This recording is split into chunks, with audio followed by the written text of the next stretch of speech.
In September 2015, the horrific murder of 35-year-old Kelly Clayton was made public in Caton, New York, and it had a devastating impact on the neighborhood. Cullen and Charlie were Kelly's two children. She was Thomas Clayton's wife, a hockey player. The unexpected presence of Kelly's 7-year-old daughter as an eyewitness added to the case's chill factor. The tragic incident revolves around Thomas Clayton, a Binghamton native who spent 4 seasons with the Elmira Jackals hockey team. He joined the Jackals as a forward late in their 2nd season, right out of Niagara University, where he played hockey for 4 seasons, from 1998 to 2002. You always want to fight someone, just like when you're a little kid and you get so mad you just want to fight, you know? After retiring from hockey, Clayton owned a business franchise, Paul Davis Emergency Services of the Southern Tier, a fire and water damage restoration firm. Clayton later became project manager at ServPro, a similar franchise owned locally by his longtime friend and fellow Binghamton native. Michael Beard was a laborer who lived in Elmira Heights. He worked for Clayton at Paul Davis and also worked for a time at ServPro. Beard also rented an apartment in the village of Elmira Heights that was owned by Clayton. Beard was familiar with the layout of Clayton's home in rural southeastern Steuben County, as Clayton often had him over to do odd jobs around his property. Kelly Clayton, who is the victim, and also the wife of Thomas Clayton. After receiving a 911 call on September 29, 2015, the town of Caton's local officials discovered Kelly dead from beating in the kitchen of her own house at 2181 Ginnon Road. Help me, my wife is dead. Is she breathing at all? Nothing? No, nothing. Okay, is she beyond CPR? Yes. Thomas Clayton, Kelly Clayton's husband, reported that he had arrived home from a poker game and discovered her body on the kitchen floor. It was Thomas Clayton who dialed 911. 2 Steuben County police officers had to go through a horrific crime scene after making the 911 call. Something that looked too horrible to be true was captured on camera by a police officer donning a body cam. It turned out to be Kelly Clayton's corpse. After bringing the children to the neighbor's house, Thomas called 911.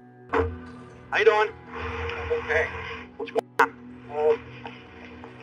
Tom just came. I'm the neighbor. Okay. He just came and got me out of bed. He's right in the house. Okay, what happened? His wife is in. Anybody else in the house, Tom? Just you? Oh, I got the kids at the neighbor's house. Okay, where's she at? Tom, where were you when this all went down? Playing poker with my buddy. Okay. She was home alone? I came home and my daughter said there was a robber in the house and she saw them. Let me see your hands real quick, man. You ain't hurt or anything? Okay, good. Okay. Upon entering Clayton's home, Deputy Swan discovered Thomas kneeling. They conversed briefly, but Thomas was unable to explain what had occurred or what the officer was about to witness. Nobody tried CPR. Kelly had already passed away, according to the paramedics who arrived. Oh, she got blood on the wall, blood on the steps. Looks like she was attacked in bed. There's blood all over. She's been dragged. Blood on the wall. Blood with a hole in the wall. Looks like a face plant into the wall. The entire house was filled with violence. The attack appeared to be well documented by the damage and blood splatter. Kelly would have been in bed in the upper bedroom when there was first a commotion. There were broken objects scattered all over the upstairs hallway and frames that had been smashed to the ground. It appeared that the wall at the foot of the staircase had been struck with a heavy blow because of the large dent in it. Kelly was discovered in the lower-level kitchen after a blood trail from the bedroom extended all the way there. Although the murder weapon was not found right away. Chill out there, man. Let me see your hands real quick, man. You ain't hurt or anything? Okay, good. Okay. I want you to have a seat. You don't need to see that anymore, okay? Just take some deep breaths, okay? I know, yeah. Just take some deep breaths and stuff. Just try to stay calm. Well, sit down, then. Come on over here and sit down. This was not an attack with a knife or pistol. The residence was carefully searched to make sure that nobody, not even the invader, was still inside when further responding Steuben County Sheriff Department officers arrived. A few crucial elements became evident right away as the officer processed the situation in front of them. No signs of forced entry were present. We got a crime scene. We got a possible homicide. Nobody's going in right now. We got to clear this house. Just cover me. I'm going to go upstairs. I got to go up and clear it. You're over here. The kids' rooms are over here. There's blood in the kids' room. Okay, kids' rooms. This one's clear. Trying not to step on anything. Okay, clear. Let's get the hell out of this. House is clear. I got a female, mid-30s, early 40s, completely beaten in. Husband's story right now. Kids were home with mom. Husband's claiming he was out playing poker. Came home. Kid said, "Daddy, there was a robbery." Yeah, there's blood all over. She's been dragged. In reality, the house's tour came to a stop at the garage, where an intact side-outside door was sitting wide open. The appearance of a break-in was not present. Thomas Clayton's habitual gambling was evident in the abundance of cash in the house, yet his safes remained unopened. Responding law enforcement officials thought they were dealing with a murder case. When Tom held his hands up to the cops, there were no wounds on display, nor was there any blood on him anywhere. I want to make sure there's no forced entry anywhere else. I didn't see any. Did you see any? I didn't see any when I was in there. I'm wondering if he had a domestic with her. She face planted. Yeah. But boom. Then he puts her out in the kitchen. In her face, you can see how her face is beat in. Suspect? Husband. As responders came, the area was bustling with increased action within an hour. As night gave way to rainy dawn, K-9 units searched the home and its environs, directing teams to a pond at the back. In order to collect evidence, the pond was first skimmed and then emptied. Several agencies were brought into the case, with Captain Eric Tyner serving as the lead investigator. Leading the charge was the Steuben County Sheriff's Office, and Tyner oversaw the extensive investigation that was especially important for the town of Clayton. Through interviewing Kelly's friends and family as part of their inquiry, they discovered that she was having trouble with her husband, Thomas Clayton, and had been thinking about getting a divorce. Thomas was taken in for questioning that day, but there was also one other crucial witness that investigators needed to speak with. 7-year-old Charlie and her little brother Cullen were both at home at the time of the attack. Although it's believed that Cullen was not directly exposed to what had occurred, Charlie, the sole witness to her mother's murder, told the investigators that she had seen a man hurting her mom while her mom told her to run away. Charlie did run, but not out of the house. She ran to her brother's room to protect him. Later, she went to her mother and hugged her leg. She described the assailant as having eyes like her dad. There was blood everywhere. Okay. On my door, on the floor, not on the carpet though. And I thought she was dead when she was laying on the ground. And Daddy was out playing cards. We were basically alone for like 20 minutes. Then he came home and he was like, "Oh my God," because he saw my mom on the floor with blood all over. Okay. County Sheriff Jim Allard said he knew he needed to bring in a child forensic investigator to help talk to the girl about what happened. A second police interview took place at the Chemung County Child Advocacy Center, where Charlie gave an account of how the assailant was putting on her dad's mask and jeans. Every question she was asked related to her dad. Can you tell me what he looked like? He was wearing jeans, a black long sleeve shirt, and a mask. Okay. What did the robber look like? He looked like my dad. And why do you say that? How did he look like your dad? The mask and his shoe. How about the size of him? Was he a big guy or was he a little guy? The size of my dad. Did the robber say anything? He probably didn't say anything because what if it was my dad? We could recognize his voice. The sequence of events, as Charlie was able to describe, aligned with the story told by the evidence inside the house. A brutal struggle had started in the bedroom and escalated downstairs to the kitchen. Investigators then turned to extracting as much physical information about the attacker from the little girl as they could. The young girl's statement seemed to verify exactly what officers at the scene had suspected within minutes, that Thomas Clayton was responsible for the murder of his wife, although not exactly a firm idea of their prime suspect. Police took the 7-year-old's statement as confirmation of fact and, by extension, probable cause, and after several hours of questioning, they arrested Thomas Clayton for second-degree murder on October 2, 2015. Despite the arrest, the investigation continued. There were a lot of missing pieces, and central among them was a motive for Thomas wanting his beautiful wife and the mother of his children dead. Close friends of the couple related the same perspective, that they appear to be happy and very much in love. Kelly, after 10 years and 2 children, regularly spoke of how lucky she was in her marriage and grateful to have found such a great catch as husband. It was Kelly's 16-year-old niece who first told investigators that there was another side to Thomas Clayton. The teenager had spent the summer working for Thomas Clayton at ServPro, and during that time, she said Thomas spoke to her about the state of his marriage. He said he was not in love with his wife. He told her beautifully that he had had multiple affairs, and critically, he said that he could not divorce Kelly because if he did, he would lose everything. Then, of course, there was the life insurance taken out on Kelly, which was doubled in the months leading up to the murder to a potential payout of $1 million to Thomas. As more of Thomas's friends and colleagues were questioned, a similar story was emerging. Many women claimed that they had had a sexual relationship with Thomas and that he complained to them about his wife. He called her lazy, ungrateful, and a bitch.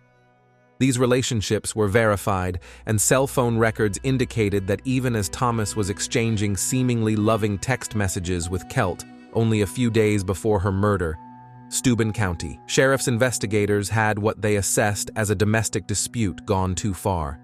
They had an eyewitness describing a masked man resembling their suspect, and they had won both personally and financially for motive. As Thomas Clayton was interrogated, he told police he was at a friend's house for a weekly poker game, an alibi corroborated by others with him that night. But information came yet again from the young niece of the Claytons. She told the police that there was one man named Michael Beard who had worked at ServPro for Thomas while she was there in the summer, but had recently been fired. Investigators came to learn that Michael had been fired at ServPro by Thomas after working at his first company, but had just been fired about a week and a half prior. Michael was found to have stolen items from people's homes while performing remediation work, and co-workers complained that he had been drinking on the job with no income forthcoming and was behind on his rent. Michael's landlord was in the process of evicting him and his family from their home. In a cruel twist of fate, Michael's landlord was also his former boss, none other than Thomas Clayton. Michael was brought in for questioning and asked about his feelings towards Thomas. He claimed he had no ill will toward his former employer. On the contrary, Thomas had repeatedly sought to get him to work both at his companies and doing odd jobs at his house. Kelly had been kind to him and his co-worker. She had made them lunches while at the house and had even gifted Michael hand-me-down clothing from Charlie for his daughter. Following the interview, the police had no outstanding concerns about Michael Beard. He was free to go. That was after his first interview. Perceptions changed rapidly after investigators spoke with Michael's wife, Holly. He also took a polygraph test and failed. Also, investigators learned that a woman there said Thomas asked to borrow her cell phone to make a call just 90 minutes before he got home to find his wife's body. That call was placed to Beard around 10:50 p.m., according to police. Beard's partner told police that the couple was fighting that night, and Beard left around 11:30 p.m. and returned about an hour and a half later. Michael was interviewed. However, it wasn't recorded. Reports later described how Michael was confronted by the investigators and compelled to give a full confession. He admitted that he went to Clayton's house that night with the intention of burning it down. He had a set of keys to the house. He used these to enter the side door of the garage and made his way inside. There were gas canisters already in the garage. He planned to use these to set the house ablaze, but when he got there, he surprised Kelly in the bedroom, and the subsequent altercation and bloody fight scared him, and he lost his nerve. Following the struggle, he left her on the kitchen floor and rushed from the house back to his vehicle without setting the fire. The case became tense as Michael Beard got arrested. Michael Beard's DNA was found inside the house. Swabs taken from bloodstains on the doorway to Charlie's room indicated that Michael was there at the time of the murder, as his confession claimed. He was also able to outline to the police where they could locate the murder weapon and other items connected to the attack. Police searched in a covert on East 14th Street at the Elmira Heights Horseheads border for a few hours. They used what looked like a metal detector in the area. They eventually pulled out a small object and placed it in an evidence bag. The Steuben County Sheriff's Office said items of interest were also near Hall Street in the city of Elmira regarding the case. Information on what was found at both locations was not released. They located the yellow handle of a mall in the bush just off the roadside of State Route 225, where Michael had to throw it out of the window of his vehicle after feeling the scene. The handle matched a piece found inside the house amongst the bloody murder scene. Michael's co-worker, with whom he had worked on Clayton's property, identified the handle as from a mall that had broken one day prior when they were both at the house. In Elmira Heights, the state police were able to dig up a bag full of Michael's clothing from a swampy location. These items tested positive for containing Kelly's blood. Keys to the house were retrieved from a shallow creek. Michael's detailed confession was further supported by his recruited accomplice, a man named Mark Blandford. Mark claimed he did not know what was going to transpire that night when Michael came to pick him up from his house. He said he had been drinking, and he was instructed to be on the lookout outside the house while Michael did something inside. Michael picked him up in a maroon truck. They drove out to the house in Caton, and Mark watched while Michael retrieved something, a pipe-shaped object, from the back of the vehicle. He was gone for some time, but when he returned, he was visibly shaken and out of breath. There was little doubt that the masked man who killed Kelly was Michael Bears and not her husband, Thomas. However, upon hearing of Kelly's murder, Linda Miller, known as Lucky in their poker circle, recalled a curious detail from the night that Kelly died. Thomas had requested to use her phone that evening around 11 p.m. He claimed that his cell phone was left sitting in his van, so he could use hers alone. This was a small favor. What raised red flags for Linda was what she pieced together afterward. First, despite hearing Thomas muffle a conversation on her phone in the adjoining room before returning it to her, she found no history of a call being placed on her phone at that time. Whatever number Thomas had dialed, he promptly deleted it. Adding to Linda's suspicions was the shared observation made by the other poker players that night that Thomas had in fact had his cell phone with him at the table all night. So why lie to Linda? Linda's call records showed that Thomas failed 2 numbers from her cell phone. The first was the fax machine, which was a single-digit variation of Michael Beard's phone number. The second call was connected to Michael Beard. Investigators conducted extensive forensic analysis of the crime scene, including analyzing blood spatters and prints found at the home. Further investigation revealed that Clayton had hired Beard to carry out the murder.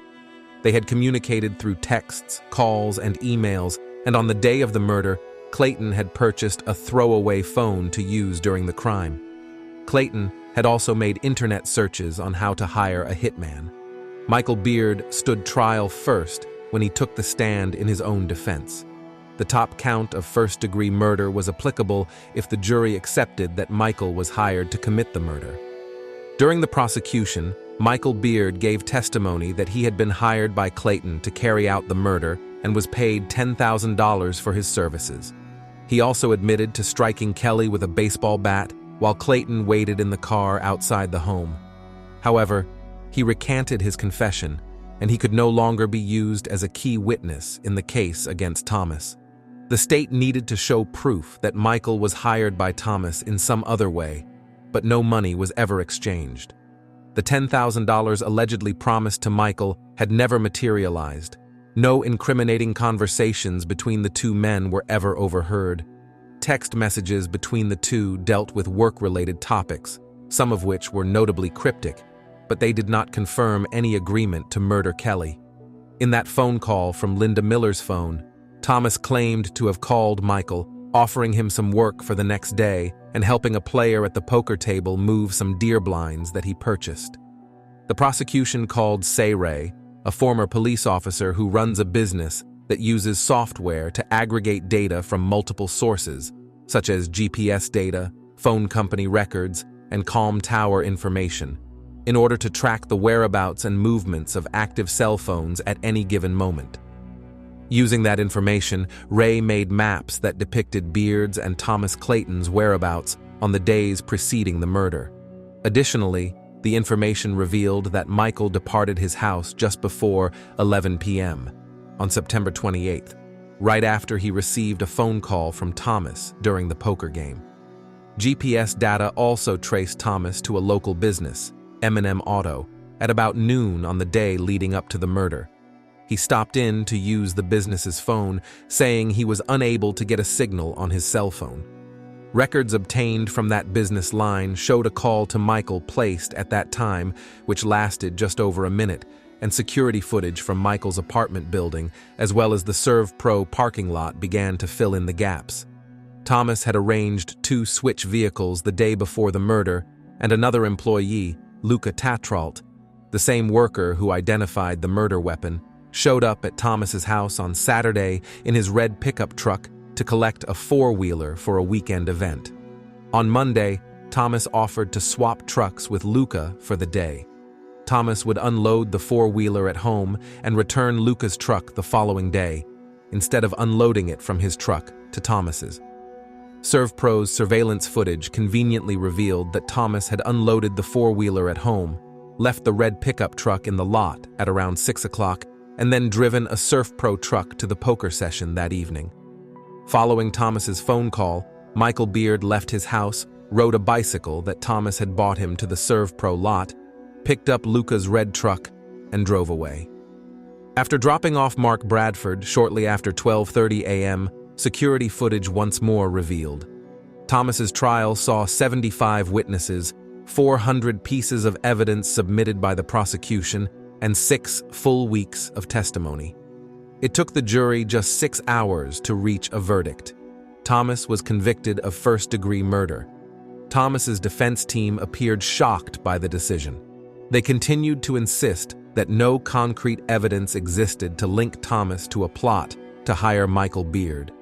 His lawyer pointed to his polygraph test, which showed he was telling the truth about not being responsible for Kelly's death. The murder of Kelly Clayton was a tragic and devastating event for her family and friends. She was a beloved mother, wife, and realtor who was known for her kindness, generosity, and strong work ethic. Her family and friends were shocked and saddened by her senseless murder. In the aftermath of the murder, Kelly's family released a statement expressing their grief and requesting privacy. They wrote, "Our family is absolutely devastated by the loss of Kelly. She was a wonderful mother, an amazing wife, and a dear friend to so many. We appreciate all of the support we have received and ask that you please respect our privacy during this difficult time." Additionally, local community members and colleagues of Kelly's expressed their shock about her violent and brutal demise. They shared that Kelly was a respected and dedicated real estate agent for whom colleagues had high regard. They were devastated that she was taken away from them so abruptly. Since the conviction of Thomas Clayton and Michael Beard for the murder of Kelly Clayton, the family has not made many public statements. However, they did release a statement thanking the police and the prosecution for their efforts in bringing the perpetrators to justice. Overall, the family of Kelly Clayton has been deeply impacted by the murder, and they continue to grieve her loss. Her senseless death left a permanent mark on both her personal and professional communities. On February 23, 2017, Thomas was found guilty of first-degree murder and sentenced to life in prison without parole. He is serving his life sentence at Sing Sing Prison in Ossining, New York. Michael Beard was also found guilty of both first-degree and second-degree murder. He was sentenced to life in prison without parole and is serving time at Auburn Correctional Facility.